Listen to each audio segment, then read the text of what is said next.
Pangako, babalik ako sa loob ng 3 araw. Sige, isuot mo ang singsing na ito.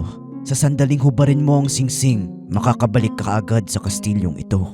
Nanatili pa doon si Beauty sa ika-4 na araw dahil sobrang saya niya na makasama ang ama. Napagtanto niya na nasasabik na siyang makita ito. Agad na hinubad ni Beauty ang singsing sa daliri niya. Biglang nakita niya ang sarili sa kanyang silid sa kastilyo. Gumising ka! Gising! Kung may mangyayari sa'yo, hindi ko mapapatawad ang sarili ko. Bahagyang bumukas ang mga mata ng halimaw.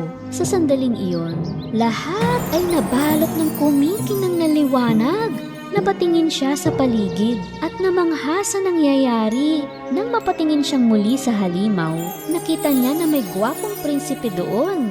Nadagdagan ng kagalakan ang kaligayahan ni Beauty.